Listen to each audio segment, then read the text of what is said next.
Tonight's speaker, Azim Khamisa, we met Azim in 2004 and at another conference, and he told a story which for me was awesome. Azim, he'll tell you a bit about his background, but is an international person, was born in Kenya and has lived in different countries. He's been in the States for maybe 35 years now. Has one of those, I would say, global backgrounds, and has been able to take, if you've read a little bit about his situation, take what would, one of those extraordinary personal tragedies and live with it in a way that takes a principle of forgiveness, you might say, and the energies that go there with, and I would say, maybe he wouldn't, but had a transformative effect on him as a person, on the people that he works with, and on the organization he's built. So I think we have a marvelous opportunity tonight to be in the presence of an unusual and extraordinary man. So, Azim Khamisa, thanks for joining us.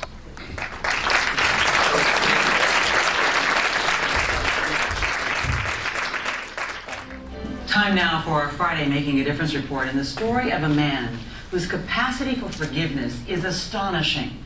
He suffered the worst loss a parent can ever face, and yet he decided to turn his grief into something positive for himself and a troubled young man. Here's NBC's John Larson. A documentary began the story like this. 14-year-old Tony Hicks shot and killed 20-year-old Tariq Khamisa. A 14-year-old murders a promising young college student for the cost of a pizza and becomes the youngest child in California history charged as an adult with murder and gets life in prison. It was like a nuclear bomb going off in my heart. Azim Khamisa, the father of the victim, buried his only son Tariq according to their Muslim custom. He climbed down into the muddy grave. It had been raining, and they lowered his son's body, wrapped in a white cloth, down into his open arms. Yeah, I didn't want to live there alone. I stayed there a long time. When something bad happens, you can stop that bad from happening to other people. But when he finally came up, he did something remarkable. It is wrong to lie, to cheat.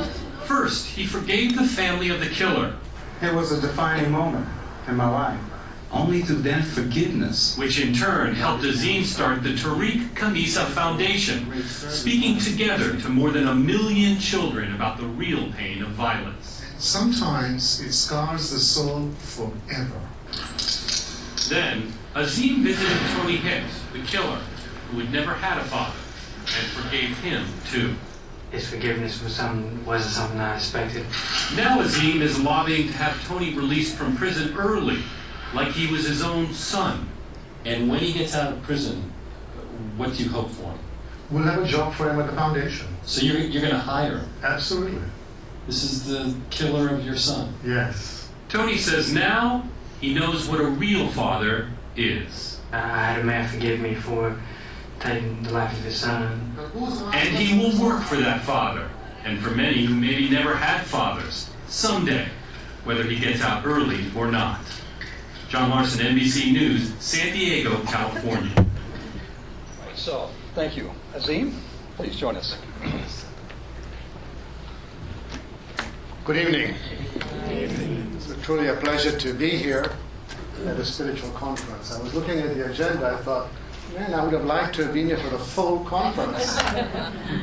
and it's nice to see my friend Sheldon, and it's nice to see so many of you here in such a beautiful, energetic, spiritually set venue. I wanted to start. I've been an avid writer. I keep an active journal. I've written 3 books, and I've just finished my 4th one. And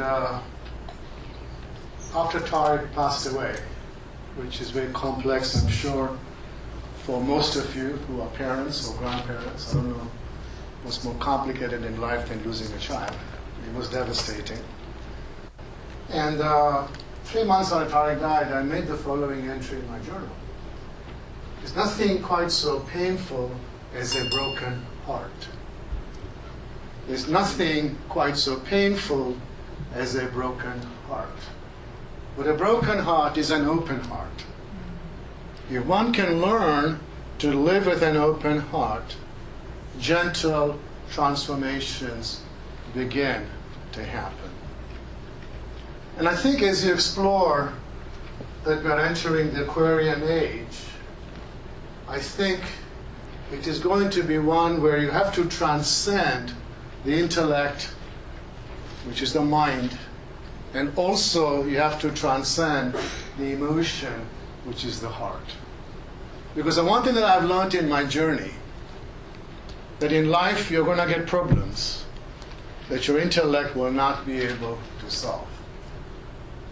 I don't care if you have a single or a double or a triple PhD.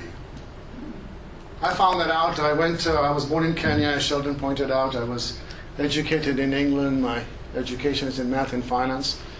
My son was alive. I worked as an international investment banker. I speak a half a dozen languages. But in my deepest crisis, when I had to deal with the loss of my only son, I have a beautiful daughter, my intellect was pretty useless. Now, some of us that are more evolved don't just live in our heads, they also live in our hearts, or at least lead from their hearts. But the heart is where the emotion resides. But there is no rudder in the heart. How often do we as humans get carried away by our emotions? It's happened to all of us. So I truly believe that our true resolutions, and maybe the most important faculty that we have as we approach the Aquarian age, is not our intellect, it's not our heart, but it is our soul. My third book is titled The Secrets of the Bulletproof Spirit: How to Bounce Back from Life's Hardest Hits, which was published by Random House about 10 months ago. Because I realized that in my deepest crisis, what eventually bailed me out was my bulletproof spirit. Every one of us here has a bulletproof spirit, especially this group, because I know you are very much an enlightened lot. So one lesson that I've learned in my life is that we all get defining moments. And surely enough, Tariq's death was a huge defining moment in my life. And when at these defining moments, we are able to make the right choice, able to make the right decision, we literally manifest transformation. So how do we make this right choice? We do not do it with the intellect. We do not do it with the heart. We have to go beyond. Tariq died. I got a call from the coroner's office to tell me that he'd been shot and killed. My initial instinct was they made a mistake. Just can't go there. So I very quickly hung up on the coroner and I called his home. He had just moved in with his fiancée Jennifer, fully expecting him to answer the telephone. Of course, he didn't pick up the phone. Jennifer did. And she really couldn't say anything. She was crying because they had gone to her house first. And then it hit. I wish I had the words to describe the excruciating pain one goes through. I really don't. And I say it felt like a nuclear bomb had gone off in my heart. And the pain was so excruciating. And I don't share this with all of my audiences, but I think in this audience, it is fine to share that. I literally left my body. I had my first out-of-body experience because I could not withstand the pain. And I remember life drained out of me from my head, to my toes. And I left my body and I went in the loving embrace of God. And He held me in an embrace for the longest time. And when the explosion subsided, He sent me back into my body with the wisdom that there were victims at both ends of the gun. And I didn't realize it at that time.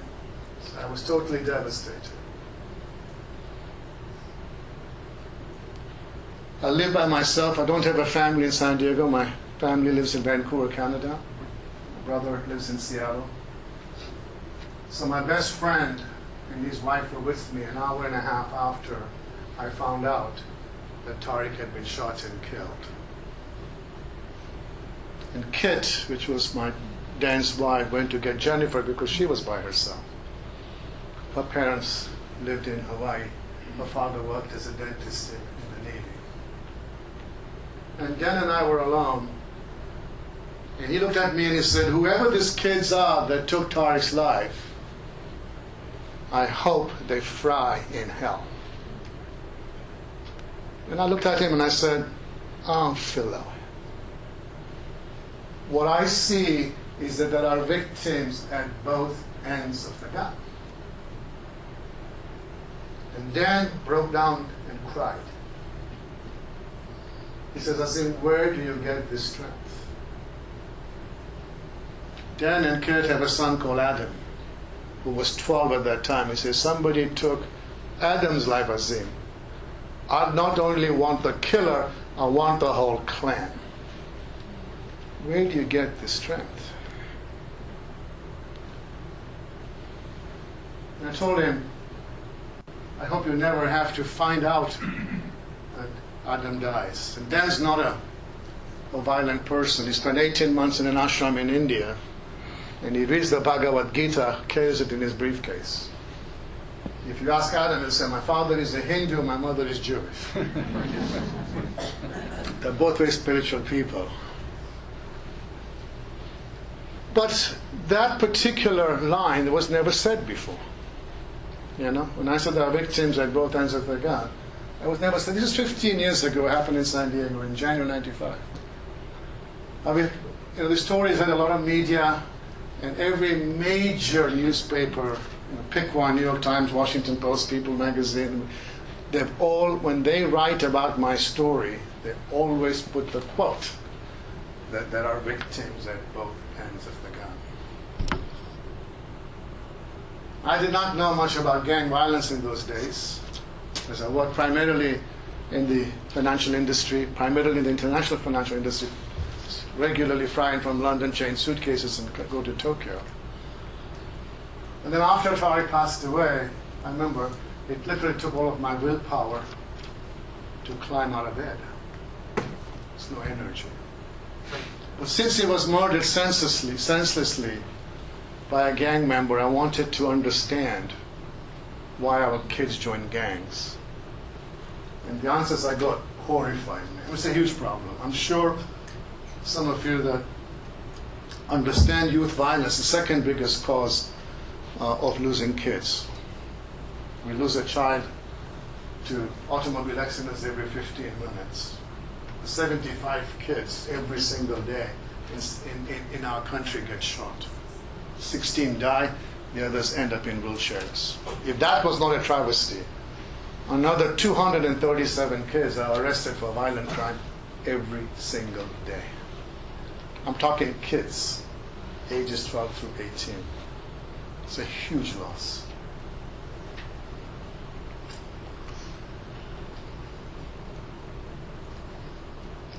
Nine months after Tariq died, having learned a lot about gang culture, and I don't want to spend too much time on it because I got a lot of material to cover in a short hour to do it. And, I started the Tariq Khamisa Foundation. Our vision is a world free of youth violence. Our mission statement is to stop kids from killing kids by breaking the cycle of youth violence. And essentially, we have three mandates. Our first and foremost mandate is to save lives of children. It does not have to be your child that dies. When a child dies in any community, we are all diminished. Because a child's life is precious, more precious than ours as adults. Our second mandate is to teach and empower the right choices, because the kids fall prey to gangs for all of the wrong choices. So we want to empower the right choices so they don't make those kind of devastating choices. And our third mandate is to teach the principles of nonviolence, of peace, compassion, and of forgiveness. I started with a very simple premise, that violence is a learned behavior. If you accept that as a truism, then nonviolence can also be a learned behavior. No child is born violent. And often they learn violence from us adults. But where do they go to learn the principles of nonviolence? Our schools don't have time for it. They have 8 hours of curriculum and 6 hours of time. And those kind of subjects that help them get to their spirit, they're cutting off, like art and music and nature. So the Tariq Kamisa Foundation has taken on the mandate, through our story, to teach the principles of nonviolence, of peacemaking, of forgiveness, through 6 key messages. And they are: violence is real and hurts everyone. Kids see violence all over, movies, video games, television. There's violence so much over. In our culture, we are by far the most violent nation in the world, which is shameful, because what happens in America happens in the world. And while we are exporting our free market, democratic, meritocratic model, which is amazing, we are also exporting our violence. So this is an awesome responsibility to be the only superpower. You see movies where people die and then they are on a boat, like a 007 movie, sipping on a cocktail. We tell our children that's not reality. But in every act of violence, there are family members of the victim and the perpetrator that suffer, that suffer, that suffer, and suffer for a very long time. They meet me, they see my face, and they see the pain. You saw on the video, when they meet the grandfather, they see the pain on his face. I mean, Tony was 14 when he murdered Tariq. He's in an adult prison, a young, good-looking man. His grandfathers get up every morning, worry about him. But Tariq is gone, you can't hurt him anymore. So in many ways, I believe Pless's life is more complicated than mine. We talk about actions and consequences. He's 14, he won't parole till 46. We talk about we can all make good and non-violent choices. They see that I made a non-violent choice. We talk about you cannot destroy violence with violence. You cannot go in a dark room and destroy it with dark. You can put a light on, there's no longer darkness. We teach that you can destroy violence with non-violence. You can break that cycle. Our fourth key message is we can all offer forgiveness instead of revenge. And I have a very special relationship with the grandfather of my son's killer. We've been together for 15 years. Foundation today has 50 employees. We've reached 8 million kids. I personally spoken life to about 1 million. And we sometimes go together, we're introduced. This man's grandson killed this man's son, and here they're together. And they've never seen that. I mean, the adults have never seen that. And we're very different. He's African American. Although I kid him about this, I'll tell him all the time, I said, Pless, I'm the African American in this group. I was born in Africa, not you. He's a Baptist from the South. I'm a Sufi Muslim. I'm a practicing Sufi Muslim. I would never have met him. Had his grandson not killed my son, and he's like a brother to me. I mean, we have this love for each other. I can't even put it in words. We talk about that. This comes to forgiveness. We talk about everyone, including you, deserves to be treated well. I don't get this racism that we seem to be so obsessed with racism. I think this may be something else as we enter the Aquarian age, that we need to understand that it's going to have to be very inclusive. And I have these forms, and I come to the country, you fill these forms about race, and the choices are Hispanic but not white.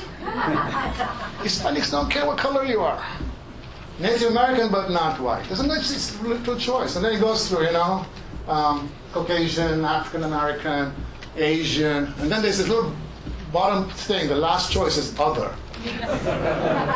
I always mark other and put human.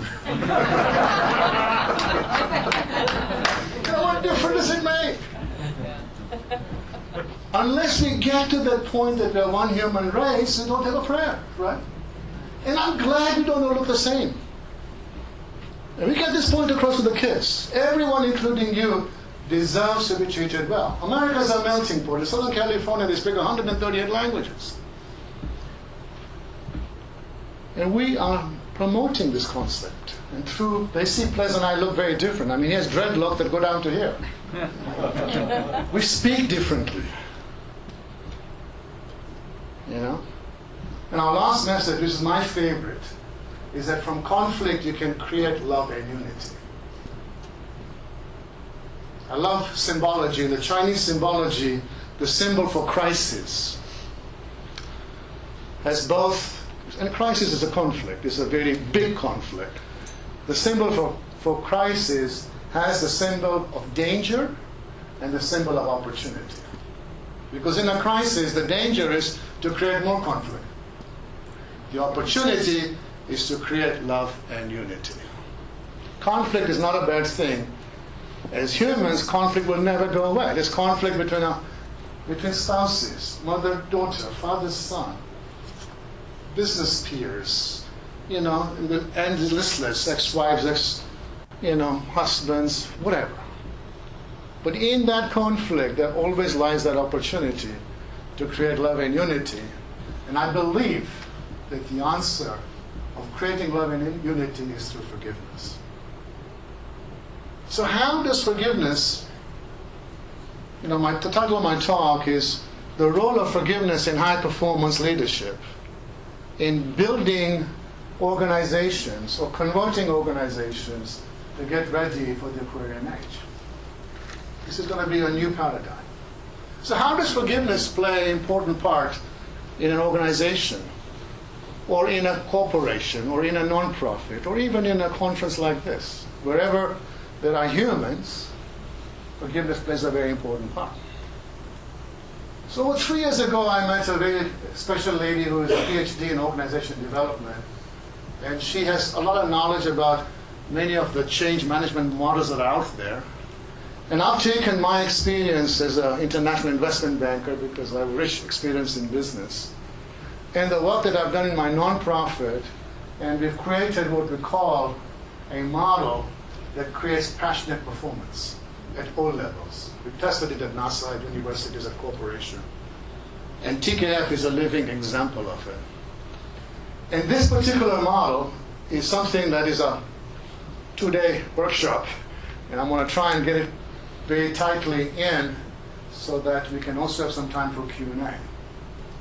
But I'm going to try and tell the model through some of the stories that I've experienced in the 15 years that we've developed the Tariq Hamisa Foundation. The first module is the readiness to transform. This module didn't exist in any of the change management model. It's come as a result of my work. Because you don't find a lot of candor in organizations. Even Jack Welch in his book says that the hardest thing for an organization is to have candor amongst its employees, where they speak openly. So the formula for the readiness to transform is essentially you acknowledge the big elephant in the room. You compassionately confront the issue, not the person. You forgive and you redeem. Does that make sense? After I started the Tariq Khamis Foundation, I reached out to Tony's grandfather.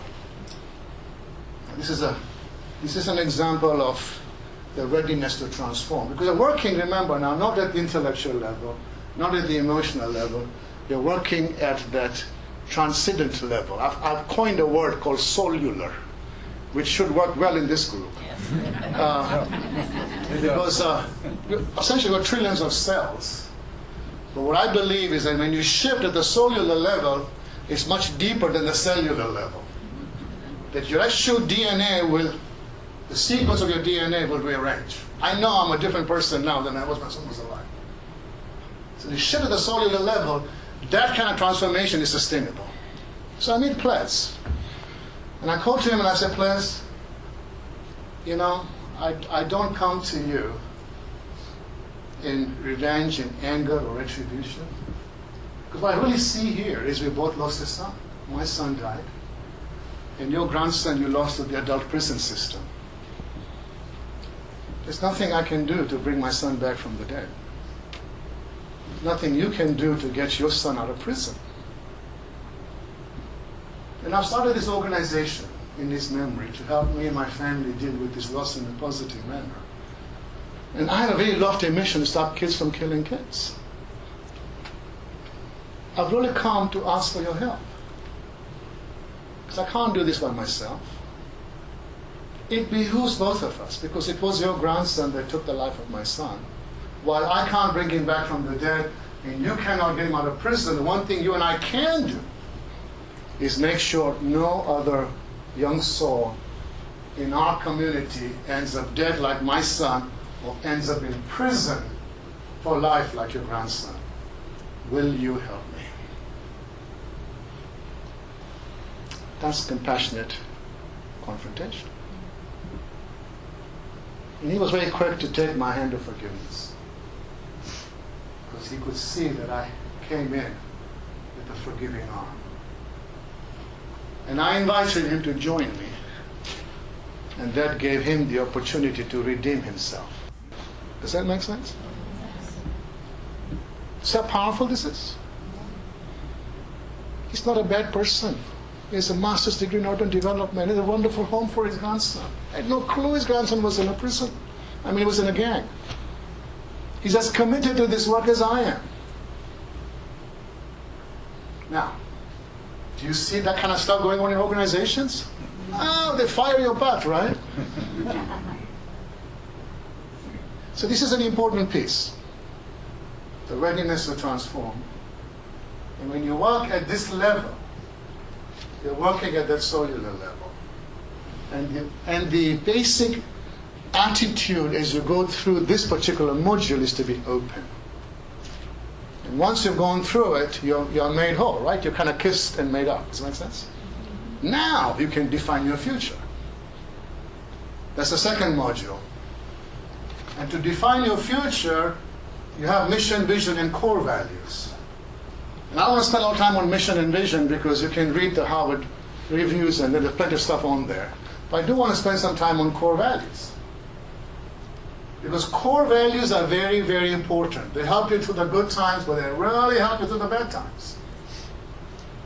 Now, the core values of Tariq Khamis Foundations are integrity, speak the truth, we keep to our promises, we do what we're going to say we're going to do. Our second core value is compassionate confrontation. And our third core value is forgiveness, because we are built on the cornerstone of forgiveness. It's not unusual for me to be walking down the hallway at Tariq Khamis Foundation, and Lisa, who's our executive director, comes to me and says, Khamisa, I got to compassionately confront with you. And I would say, sure, Lisa, because that's our core value. And she would say, at the last board meeting, you made this comment, which I thought was kind of a personal attack on me. Because it hurt my feelings, you said it that way. And I said, Lisa, you're right. I shouldn't have said it that way. I ask for your forgiveness. At the next board meeting, I want to publicly apologize to you. And to redeem myself, I'm going to take you out to dinner. resolve these issues. We're not perfect human beings. Right? We'll make mistakes. But the core values really help us. Now, in bad times, it's tough to adhere to core values. And I'll tell you this, that every one of you is going to fall off the wagon on core values. That's okay. Because when you follow the core wagon, at least you know you've fallen off, right? You come back and put yourself up. 6 years ago, the foundation, I started with $8,000. For years we had part-time people and full-time people. And my daughter, I have a beautiful daughter, her degree is in sociology. And my son was alive when she graduated at the University of Washington. And her emphasis was juvenile delinquents. It's kind of interesting, isn't it? So she came and ran the foundation. I told her I need some help, sweetheart. So she was there for about 6 years. And now she's not because she's given me 2 beautiful grandsons. She's a full-time mom. And I know you're dying to see that photographs, right? A lot of fun, a lot of fun. So anyway, she was like a Mother Teresa. She was good at raising money. She was like a Mother Teresa to her staff. And was also, very good with the community. And, she by the time she left, we had grown to like 4 full-time people and 2 part-time people. And she left, and we brought another person on board who was on our board, but she was more like a black and white. I'm the boss. We do it my way or the highway. So the staff didn't like that because they went from like a Mother Teresa to like a stepmother. So she couldn't accomplish anything. So then we finally had to let her go. And then Mark Fackler, who is the president of the Tariq Hamisa Foundation, says, we don't have a lot of money. He's a wealthy guy. He's been on our board. He gives us voluntary services. He built a company from zero, took it public, made a lot of money. He says, I have time. I'll be the executive director. I said, fine, that's great, Mark. And he's a good leader. He's still involved with us. But Mark is an engineer. And he's very much about core values. So if there's any issues, we're going to follow the core values, No finesse, none of that warmth that my daughter had, We'll just do it. You and I are going to sit down, compassionately confront, forgive, and it's going to be very much official. So the staff went from Mother Teresa to a stepmother to an orphanage, So about 6 weeks into this, the staff comes up to me and says, if Mark continues as the executive director, we are all going to quit. And I said, that's not our core values. Our core values say you compassionately confront and you forgive. And Mark's willing to compassionately confront. So we don't want to compassionately confront him. I tried to talk to each one individual as a group. I tried to talk to Mark. Mark said, I'll compassionately confront. Finally, I went to my daughter. I said, sweetheart, the staff has given me an ultimatum. That unless I accept Mark's, and Mark is saying, listen, I'm fine to resign. Remember, we're not paying him anything. He's giving us voluntary service. He said, I don't want you to lose all this stuff. I'm willing to give you my resignation, And my daughter says, well, Dad, they're not kidding you. Because she's staying in touch with the staff. If Mark stays, they will quit. I think you should go ahead and accept Mark's resignation. And I thought, this does not feel right to me. I spent 2 more weeks talking to them. I meditate 2 hours a day, get all my ahas there. I can stop my mind and my heart, I can be transcended there. So finally, 2 weeks later, I went back to my daughter. I said, you're my only child. I cannot accept Mark's resignation without changing the core values. If I accept Mark's resignation, I am violating the core values. And I'm not going to do that. What kind of a message does that send? I'm the founder, CEO of this organization. I have to live the core values. The staff is not going to live the core values. I don't want to go against your advice, but this is what I feel. It's just that you have to do what you believe. But all the staff, I said, either you will adhere to the core values, or if you want, you can all resign. And guess what? They all resigned. I had no staff. So it was me and Mark. We brought Mark's bookkeeper in. I brought my assistant to come in. This lady that worked for us a while ago. For 3 weeks, we thought the ship was going to sink. This is 6 years ago. In 3 weeks, we had a full team in place. Today, we have 50 employees. And we all live our core values. You can walk through that hall, and there's not one person that does not live our core values. Not just in the company, at home too. We have board members that said, my God, these core values have saved my marriage, which is true. Very, very important. So the attitude as you go through mission, vision, core values is to be hopeful. And if you're able to create the right kind of a mission, vision, core value, that gives you a new future. Does that make sense? The third module is the alignment module. Also one of my favorite modules. Now alignment in the Harvard Business Review means like aligning resources. And you're going to build this future, you're going to need computers, technology, money, employees, and all of that. I'm not going to waste time on that. But what I believe that you need in the alignment piece is you have to align your truth with the collective truth, with the truth of the universe. Does that make sense? It's an inclusive area. Now, in this particular piece, if you are organizations and you want me to come and help you do this model, I want to kind of pre-warn you, you're going to lose some of your employees. Because in the alignment piece, if you do it right, some of your employees are going to feel like square pegs in a round hole. You want to fire them, they'll leave. Because their truth will not be aligned to the collective truth, which will not be aligned to the universal truth. 5 years after, and I'm going to give an example of that. 5 years after Troy died, I went to meet Tony.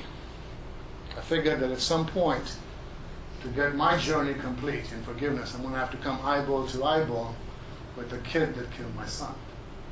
It took many thousand hours of meditation, because you don't know how you're going to react when you come eyeball to eyeball with the person who pulled the trigger on you. And when I met him, I'm walking up the prison steps thinking, I'm not going to like this kid.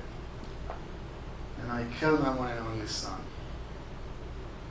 And we met in the hall. We were on a coffee table. I was sitting closer to him than I am to Sheldon here. And I know he was the last person to see my son. There were some gaps in the story. I wanted to complete those. And then I remember looking in his eyes. For a very long time, we locked eyes. And I'm looking in his eyes, looking for a murderer in him. And I was able to climb through his eyes into his soul and touch his humanity. I did not see a murderer. I saw another soul. Much like you, much like me. Sure, he had done something very wrong. He had killed an innocent, unarmed human being. That does not make him inhuman. We've all made mistakes. And I was able to feel his humanity. And I told him, Tony, not only do I forgive you, I want you to know, when you come out of prison, you will have a job at the Tariq Khamisa Foundation waiting for you. Prior to that meeting, which was 5 years after tragedy, he would tell his grandfather, he calls Ples Daddy. Ples says, I'm going to die in prison. You know, it's very complicated for a young, good-looking guy to be in an adult prison. It's a zoo. After I met him, I gave him hope. He passed his GED in prison. He's doing college courses now to become a child psychologist. He's already helped us. I was able to get a camera crew in there. We have 2.5 hours of him when he was 26. He's 29 now. We have footage of him at 14. You see the gangbanger in him. You see him now at 26. He comes across as a monk. You see the cellular transformation in Tony. Not the same person as he was. You could take the position, right? He killed my one and only son, he should be hung from the highest pole. How does that improve society? If you forgive him, and he joins you, and he stops other kids from making the same mistakes that he did, do you then not improve society? Think about it. When he's on stage, and I believe that will happen, I'm actually working with our very famous, the governor in California, to see if he can commute Tony Santos. I see someday he's going to be on stage, grandfather, and telling kids, when I was 11, I joined again. When I was 14, I took Mr. Kamisa's son's life. I spent the last umpteen years in prison. I'm here to tell you it's not worth it. Do you think the kids are going to listen to that? Yes. Yes. Because his intonations will have the intonations of the person who pulled the trigger. That resonance will be in his voice. The power of this story is in my heart of hearts. I know we've saved Tony. But think about how many tens of thousands of kids Tony's going to save. This is huge. And this is what the Aquarian Age is about. It's this inclusiveness, it's this alignment piece. When I was able to see that I'm fully aligned as a human being to Tony, that we're not separate, we are one, and the universe supports that. That's the alignment piece. And once you achieve that kind of alignment with your team, guess what? You get to passionate performance, where everyone is accountable, everyone is inspired, everyone is motivated, they show up early for work, they stay late. I have one of my staff members actually slips in the office. You're going to go home, Benita. No, I got to do this grant, I got to do this grant. And when you achieve passionate performance, you don't have to micromanage. You have to just show them. There's the end zone, here's the ball, boom. The team's going to take it over there. And you will see transformation occurring in your organization. And what's the beauty of this model? These things do fall apart even after you achieve passionate performance. As it happened to us 6 years ago. Now it happened to you. And I encourage the organization that I work with is don't despair. Go back to step number 1. You've already gone through this spiral once, right? The 4 modules. Things fall apart. Readiness to transform. Get back up there. Acknowledgement, compassionate confrontation, forgiveness, and redemption. Define your new future. Get the alignment piece. They'll be back to passionate performance. Does that make sense? And the second time you get better at it because the language is going to set in. And each time you do this, you're constantly evolving as an organization, as our planet. We're constantly evolving. So let's very quickly to give you the module. So I'm going to open it up for some questions. So we have some chance to ask questions, and then I'm going to do a closing. And I know you have a busy night ahead of you here.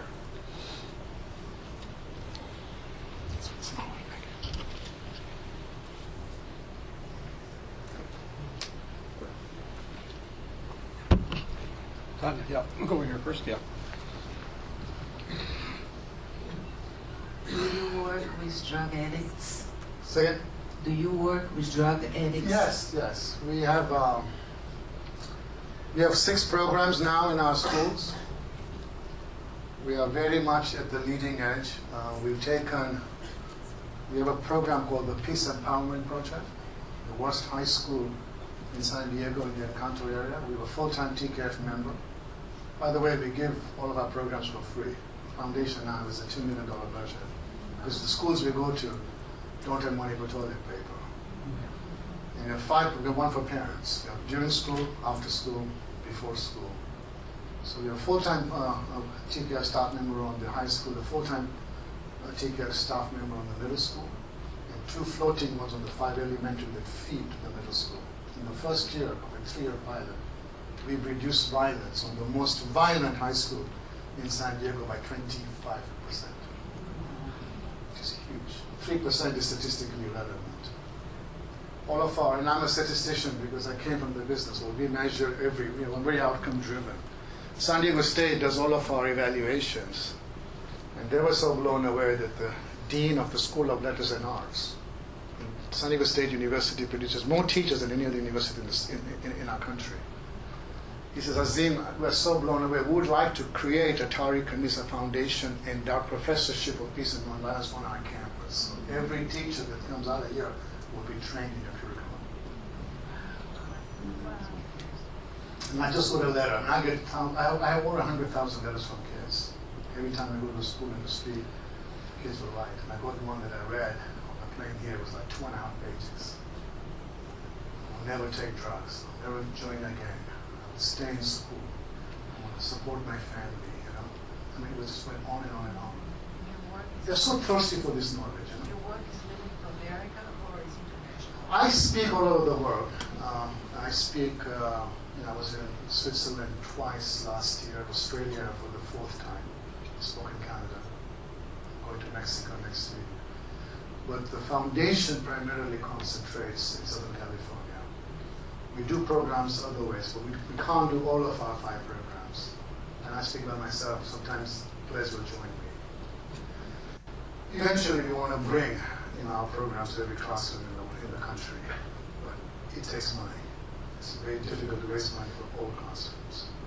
We're hoping that we will eventually be funded by the education system. It's not expensive. We can do all of our programs, 6 programs, for $250 a kid a year. We spend $7,000 a year for free education. Public school is free in America. If we spend $7,250, we can be in every classroom. It costs $100,000 a year to incarcerate kids. And we can save a lot of money there. You don't have to be an investment banker to know $250 is better investment than $100,000, right? Prison sentence goes for a very long time. So we're eventually going to hopefully get the attention of the education that will be funded through the education system. Then I can expand it. We have the programs, we have the outcomes. And we have, I believe, the solution to end youth violence through our 6 principles.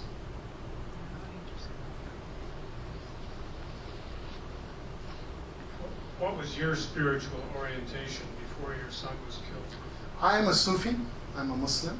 Sufis are essentially metaphysical, much like the group here. You probably have read Rumi. Have you read Rumi? Yeah. Rumi is a Sufi. Kabir, many Sufi poets. We're not fundamentalists, in the sense they're fundamentalists in the Muslim world, in the Christian world, and the Jewish world. And then you have the metaphysical, the non-fundamentalists, which is a smaller group. So interesting, I was at Berkeley giving a talk, and this guy, he talked, he was a professor of Islam, he says, I don't get fundamental.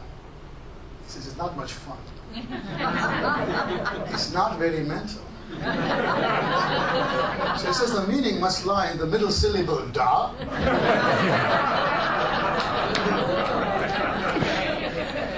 That kind of sums it up. So I'm not a fundamentalist. I don't want to hurt anybody's feelings, but I don't think in this group, I think we're pretty safe.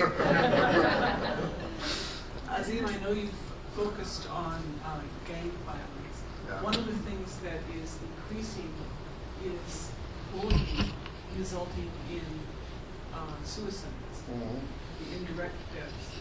And I'm wondering if your foundation is doing anything on that? Yes, we are addressing bullying, for sure. It's another form of violence. We had a case just recently where one of the girls was bullied and was stabbed on the toes a couple of times, was actually hurt, and she responded nonviolently. And we gave her an award. It's quite a story in the school. We gave her an award because of the programs we're doing. The suicide piece is a bit more complex. I started another program called Can I, which is constant and never-ending improvement. It's in its 8th year. It's an intervention program. And I work with kids that are on probation. Most of these kids are offenders. Well, I've never met an offender who was not a victim. So we create a lot of empathy for the initial victimization.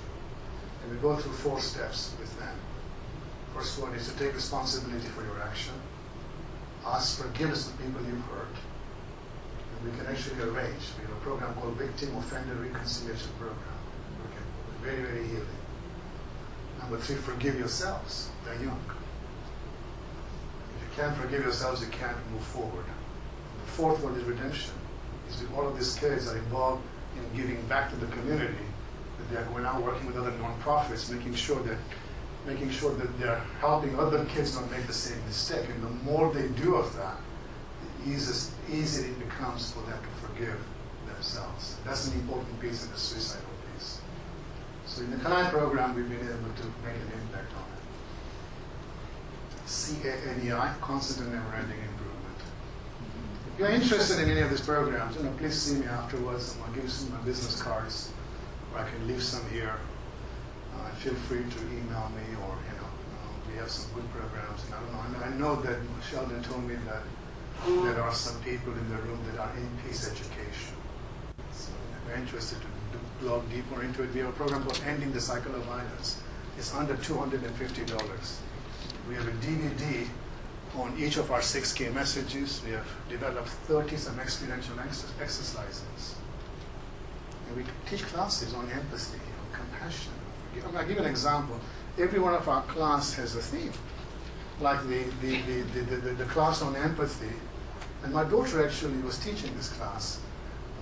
And we have an icebreaker, and then we have a theme, and then we have the lesson, and then we have the homework.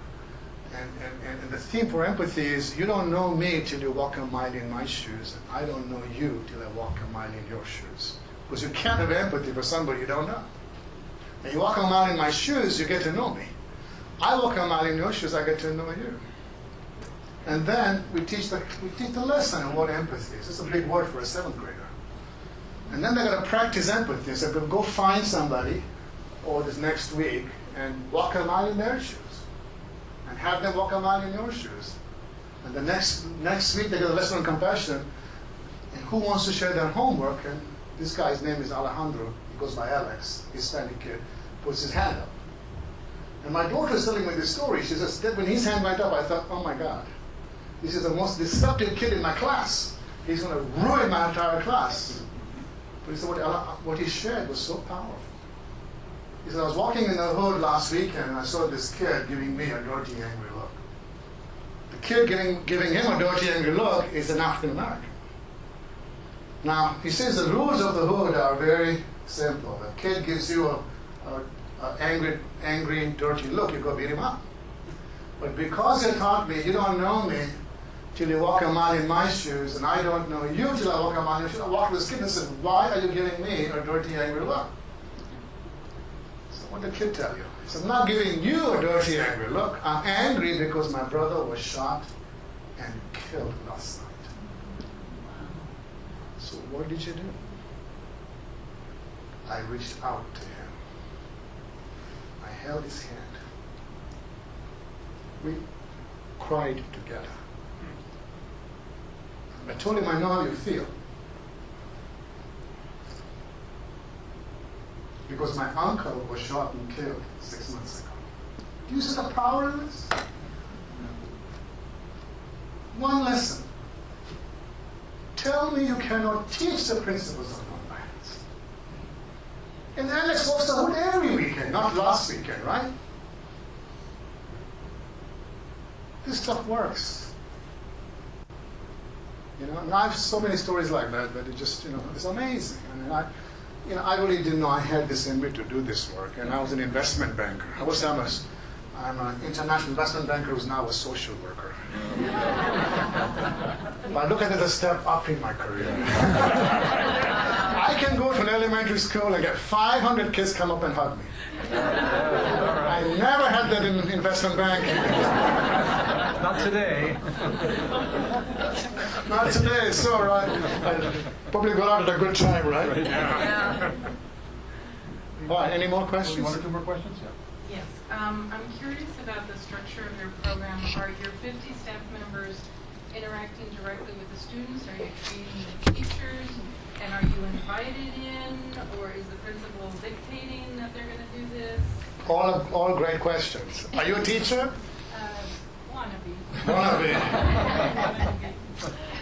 We have a core team of 13 people. The rest of them, which are 38, 40, are high school AmeriCorps workers. They are called Hope Mentors. We train them. We pay half their salaries. AmeriCorps pays half their salaries. Each of those Hope Mentors has 20 kids. So our other 5 program goes to the whole school. The one that I'm involved with the grandfather, is an assembly. The ECV, Ending the Cycle of Violence, which is on these DVDs I told you, is classroom-based. And we have a Circle of Peace before school, after school, where the kids are peace ambassadors. They actually group together and they mandate more peace on campus. They actually go break up fights. Sometimes they preempt fights. We're getting that now, which is amazing. And then we have a Peace for the Parents. And then we have this Hope Works. And that goes to the kids that are on the slippery slope. They're all doing the wrong thing. They just haven't been calm. So we hook them up. So these mentors work with these kids in school, at home, in the community. And that's really made a big difference. We have 40 schools waiting for our programs all the time. That's the hardest part of my job, is to figure out which schools to go to. And I will tell them, go to the most violent ones. But these lessons are good for good kids too, as I'm sure you will say, we are creating a Train the Trainer for ECV, 3-day course where you can come in and train, and then you can teach the Ending the Cycle of Violence. It's just not quite out yet, but we're looking and saying maybe we want to do this web-based, so it'll be cheaper for people all over the country to do it. Scalability, exactly. Yeah. Good question. Thank you. One more question. Yeah, William, please.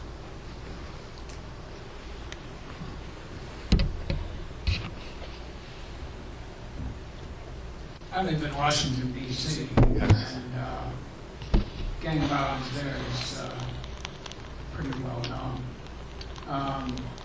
I was wondering, because a lot of these kids are left to raise themselves, and I was wondering, at any point during the program, has there been any effort made to maybe reconnect them with parents or mentors that they would help in the healing process? Yes, absolutely. We are in both the programs, the Foundation and the Kanai programs. One of our goals is reunification. But sometimes we find that it's not the ideal interest of the kid to go back to the environment, because sometimes a lot of these kids, I've met many gang members come 4th, 5th generations. And we have a panelist actually that we use some ex-gang members as panelists now that work with us. And his grandfather started the gang called the Dukes in Chicago. But he was very talented in math. And he spent most of his summers in the juvenile prison, juvenile hall. But the only visitor that came to see him was his math teacher. And said, well, why? You're so talented. His name is Andre. So when he's on our panel, he tells the kids, and eventually I decided the role models I had were not sitting on the dinner table. They're still gangbanging. All my uncles, my brothers, my father. But I decided to listen to the math teacher. He's a chemical engineer, investment banker, lives on the golf course in La Costa in San Diego. 3 kids. So I love my family. This is me. You got to follow. So, we try and get the kids to kinship sometimes, or if not, we refer them to the foster parents, and we make sure that they are connected. Every time we do this program, we find out things going on in their homes that even the school did not know about. It creates a safe environment. Kids can openly All right, and to keep us on time, I told Sheldon I'm gonna, finish with a dessert here. So I wanted to do this close. It was inspired. It's the basis of my 4th book, which is called From Fulfillment to Peace. It was motive to forgiveness, forgiveness to fulfillment, because I'm very fulfilled with this work. Probably that comes through, right? And now I've written a book of Fulfillment to Peace. The basis of this the book was written, this particular quote I wrote in my journal was inspired by the 9/11 tragedy. Everybody in this room knows exactly where they were on 9/11, which is heavy on all of our hearts. A little heavier on my heart because I am a practicing Muslim and the offenders of 9/11 were Muslims. I can assure you it's not the faith.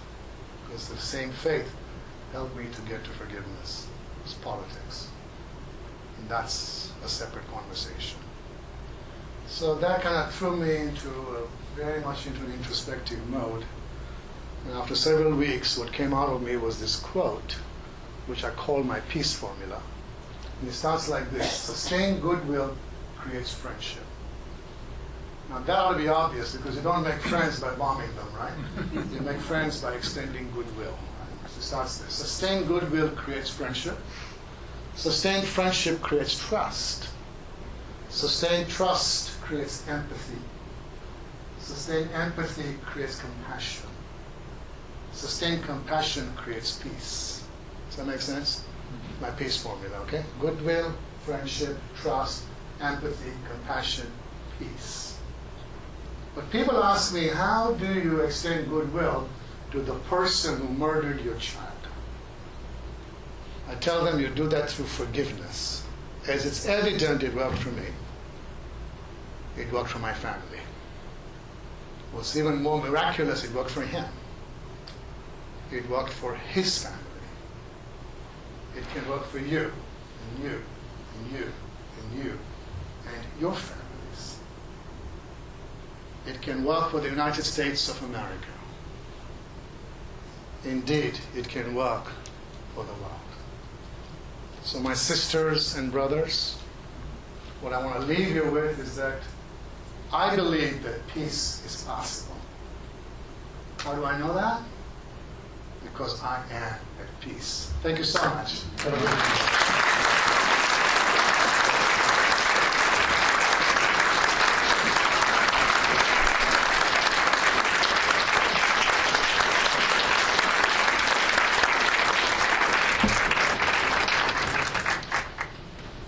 Well, that says extraordinary, right? Yeah. All right. Azim, thank you. That was remarkable. Thank you.